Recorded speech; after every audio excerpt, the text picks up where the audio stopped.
Ancient Egyptian medicine का use बड़े ही professional तरीके से करते थे। ये एक ऐसी सभ्यता थी जिसने ह्यूमन बॉडी के बारे में बहुत ही एडवांस नॉलेज प्राप्त कर ली थी, और ये लोग सर्जरी भी कर लेते थे। 1213 बीसी में रामसेस सेकंड की मौत के बाद उसकी नाक की हड्डी को बढ़ाया गया था ताकि उसको अगले जन्म में एक किंग की तरह पहचाना जा सके, क्योंकि अधिकांश आबादी को कठिन शारीरिक परिश्रम करना पड़ता था। इसलिए उनकी हड्डियों की बीमारियां होना एक आम सी बात थी, जैसे गठिया, जोड़ों की सूजन, हड्डियों में टूटना या फिर तपेदिक जैसी घटनाएं आम होती रहती थी, जिसके चलते उन्होंने धीरे धीरे सर्जरी करना भी सीख लिया। इसके अलावा वे दांतों से जुड़ी और पेट से जुड़ी और यूरिनल डिसऑर्डर जैसी बीमारियों का भी ट्रीटमेंट कर लिया करते थे। प्राचीन मिस्र की स्टडी करने से पता चलता है कि ये लोग इतने एडवांस थे कि डायबिटीज और कैंसर जैसी भयानक बीमारियों का भी इलाज करते थे। क्योंकि इमोटेप को मिस्र के लोग उपचारक के आविष्कारक के रूप में मानते थे, तो उसकी मृत्यु के तुरंत बाद उसे एक देवता के रूप में पूजा जाने लगा। अटुथ.com के अनुसार लिखित साक्ष्यों से पता चलता है कि मिस्रवासियों ने लगभग 3000 ईसा पूर्व दांत निकालना सीख लिया था। वे दांतों में छेद करके उन्हें शहद और एंटीसेप्टिक जैसे पदार्थों से भर दिया करते थे, और इसके द्वारा वे दांतों का इलाज करते थे। आर्कियोलॉजिस्ट को कुछ ऐसी मम्मियां भी मिली हैं जिनके दांतों के चारों ओर कच्चे दांतों के बैंड लगे हुए थे। उन्होंने यह भी पाया कि खोए हुए दांतों को सोने और चांदी के तारों से आसपास के दांतों से दोबारा जोड़ा गया था। मिस्रवासियों ने दंत चिकित्सा का पता 7500 ईस्वी पूर्व मिस्र में लगाया था। प्राचीन मिस्रवासी दांत दर्द और कान दर्द के इलाज के लिए कुचले हुए चूहों का उपयोग करने में भी विश्वास करते थे। वे मरे हुए चूहों को मसलकर अन्य सामग्रियों के साथ मिलाते थे और उन्हें प्रभावित क्षेत्र पर लगाते थे। गंभीर मामलों में वे पूरा का पूरा मरा हुआ चूहा ही लगा देते थे। इजिप्शियन इलाज करने के लिए प्लांट्स, मिनरल और एनिमल प्रोडक्ट का यूज करते थे।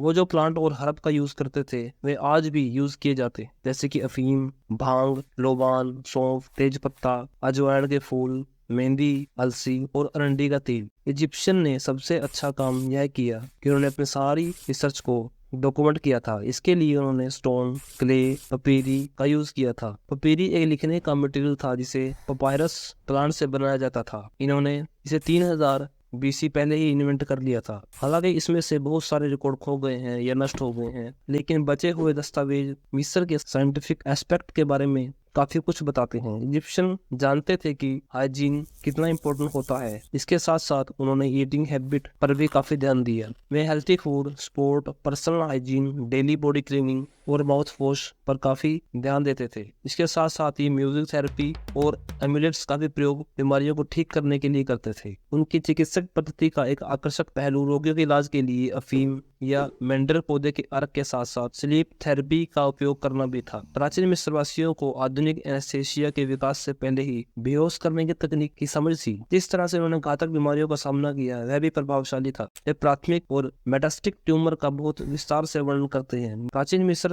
के चिकित्सक सूजन का इलाज करने के लिए सर्जरी के बाद उपचार को बढ़ावा देने के लिए फायरिंग बोल्ट का इस्तेमाल करते थे। फायरिंग बोल्ट में हम त्वचा को जलाकर उसे हील करते हैं, जिसके कारण इन्फेक्शन का डर नहीं रहता। मॉडर्न एंटीबायोटिक से पहले ही उनको एंटीसेप्टिक के बारे में पता था। ये लोग घाव को ठीक करने के लिए उसकी ड्रेसिंग ऑयल और लिपिड से करते थे। ये देखना भी काफी इंटरेस्टिंग है कि उनकी न्यूरोसर्जिकल स्पेशलिटी काफी एडवांस थी। इससे पता चलता है कि मॉडर्न न्यूरोसाइंस के विकास से पहले ही उन्होंने ह्यूमन नर्वस सिस्टम की गहरी समझ प्राप्त कर ली थी। प्राचीन मिस्रवासियों ने शहद और प्याज जैसे एंटीबायोटिक गुणों वाले प्राकृतिक पदार्थों की पहचान, जिनका उपयोग संक्रमणों के इलाज के लिए किया जाता था। इसके अलावा उन्होंने धूप के सूजन रोधी गुणों की खोज की जो ओलिबा नाम पेड़ से प्राप्त हुई थी। पेपिरस में ट्यूमर के लिए विभिन्न पौधे आधारित उपचारों के प्रयोग का वर्णन किया गया है। आज के समय की फफूंदी द्वारा स्रावित पेनिसिलिन की खोज से हजारों साल पहले ही प्राचीन मिस्रवासी इन्फेक्टेड घाव पर फफूंदायुक्त ब्रेड का इस्तेमाल करते थे। प्राचीन मिस्र में विभिन्न त्वचा विकारों के इलाज के लिए सूर्य के प्रकाश का प्रयोग किया जाता था, और कॉस्मेटिक बीमारियों से पीड़ित लोगों की मदद के लिए भी उपचार किया जाता था। उदाहरण के लिए